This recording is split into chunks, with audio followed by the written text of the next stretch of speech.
Welcome back, everybody. This is Dan for Dan's Racing and Simulations. Thanks so much for joining in with me for today's video. So I've had about a day now to play around with this new TS-PC Racer. Those of you who have watched my last couple videos know that my Thrustmaster TX finally died on me after several years of a lot of good use. And so I replaced it with this that you see right here, this TS-PC Racer, which is basically like a step up from the Thrustmaster TX and the T300. So, like I said, yeah, I've had pretty much all day to drive around on this thing, and I wanted to give you my initial driving impressions after having some seat time here. So that's what we're going to talk about. So I know a lot of you out there who watch me, you guys have a Thrustmaster TX as well. I know I've talked to a lot of you in the comments, and a lot of you say, I've got the TX, and I'm considering upgrading to the TS-PC Racer. How much better is it? Well, I'm not going to beat around the bush to you guys. The short answer is this is most definitely a much better wheel. And I wanted to just hit on a few details of why I think that. And please forgive me for my driving today, guys, because talking and driving, like you guys know, is not my thing. So let's talk about the elephant in the room. The first thing that everybody asked about: how much stronger is the overall force feedback on the TS-PC Racer than the Thrustmaster TX? Short answer is it is definitely stronger. Okay, there is definitely more overall forces coming out of this TS-PC Racer than there is coming out of the Thrustmaster TX. Now, it is not as much more as you may expect. Okay, it is definitely more, but it's not like twice as much force feedback. If I had to put a number on it, I would say that the overall strengths coming out of the TS-PC Racer is about 25, maybe 30% more than the Thrustmaster TX. And that's with your setting levels in the Thrustmaster control panel set at similar levels.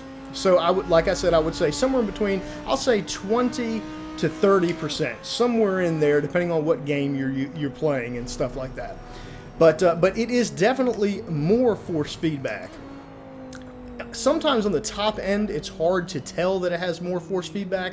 That's probably because my personal preference is that I do not turn force feedback up that high. I don't like a lot of weight in the wheel, like excessive weight when you're steering, because I feel like that's artificial and not realistic. So I tend to turn the settings down. Right now we're running Assetto Corsa, and I have got the in-game force feedback set to 60. I've got road effects set to 70, and in the Thrustmaster control panel, I've got the overall forces set to 90. So that kind of give you an idea of where we're at. That's a pretty similar setting to where I had it for the TX, except for I had the overall strength bumped up to like 80% in-game in Assetto Corsa for the TX. And that's just because the overall strengths are less in the Thrustmaster TX. It is what it is. You pay a premium price for the stronger wheel, but it's not like, I've heard people say it's like 50% or 60% stronger. I like to be honest with you guys, I do not feel like it is anywhere close to 50% stronger. The overall forces are about 20 to 30%. But that's not the end of the story. The overall strength of this wheel is not where it shines. Where it shines is in the small details of the road. Okay? So what happened with the TX, it sent out plenty of strength. I won't even lie, the TX had a decent amount of overall strength, but when you cranked it up really high, you lost all of the minor details from the low end, like road feel, curbs, cracks in the road, pavement changes, off-road. Any difference in feeling underneath those front tires or your rear tires, you really didn't feel that if you cranked the TX up really high. So what I did was I kept the TX at a very low setting so that I could continue to feel those low-end forces and I wouldn't be getting clipping, because that's what happens a lot. I'm happy to say with the TS-PC Racer, that is not the case. You can crank this thing up as high as you want it to. You can max it out, and it still has enough fidelity to give you all those road feelings and all that good stuff that's going on underneath the car. And you can see the wheel is moving around a lot in my hands And, you know, this is on a very, very low force feedback setting. You may even be able to hear the wheel a little bit moving around through the microphone. But yeah, so my initial impressions, guys, and of course I'll have to have some more time here to get some settings dialed in and things like that. But my initial impressions are that it is blatantly obvious that this wheel is definitely worth the additional price, because it is a lot better wheel. That's not to say the Thrustmaster is not a good wheel.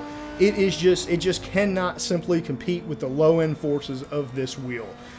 This wheel can send out so much information at one time, and nothing gets lost in something else. So a quick example before I end this here, guys, is in the TX wheel. If you had your forces up very high and you were going through a corner, it was giving you that overall force feedback feeling of going through the corner. It would get a little bit heavy, and if you hit a curb, you didn't really feel it that much. You knew it was there, but it wasn't a strong force, okay? It was kind of lost, like I say. With this wheel, even if you had the force feedback turned up very high, if you hit the curbs, this still has enough power and enough low-end forces to let you know that you hit that curb, or to let you know that you hit that surface change. Or to let you know, like up here, what I'll do is I'll just get my tire off a little bit so you can see what I'm talking about. When you go off, so as you go off, it gives you these little feelings, you know, you definitely feel it. So anyways, I'm going on and on about this, but the long story short here is, guys, the overall strength is a little bit stronger, about 20 or 30%. But where it really shines is that even if you turn the force feedback up, you get a lot, excuse me, you get a lot of the small forces like road feeling, losing traction, things like that. That's not lost in the force feedback. Where in the Thrustmaster TX, it just didn't have that fidelity to give you all that information at one time. You basically had to choose one or the other. This one you do not have to choose. You can turn the force feedback up and it will still let you know what's going on under the car. It has no issues with that. The last thing I did want to mention is that I heard a lot of people say that this was not a very smooth wheel. I've heard many, there were many reviews where they said that this TS-PC Racer was a little more notchy than the Thrustmaster TX. Now, I am not experiencing that. To me, this feels pretty smooth, even when it's generating forces and things like that. This is a pretty smooth wheel. I'm going to let go of the wheel. You can see what happens in this straightaway. See all the imperfections in the road there? So some of that stuff you never feel in the TX.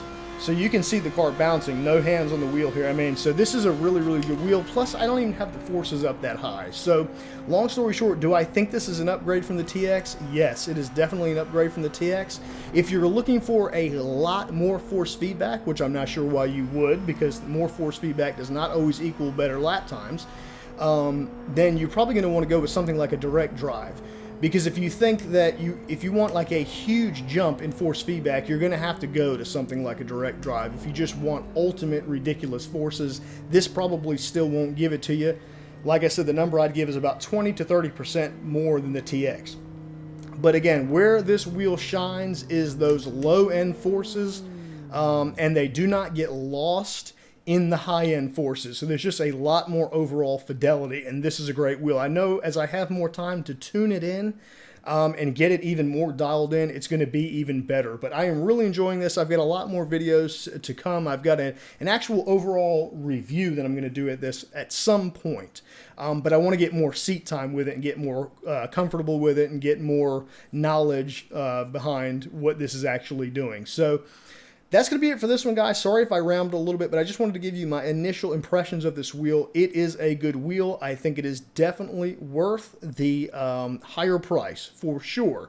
Doesn't mean that the Thrustmaster TX is not a good wheel, but this one is definitely better. So thanks so much for joining in for this video, guys, and I will talk to you in the next one.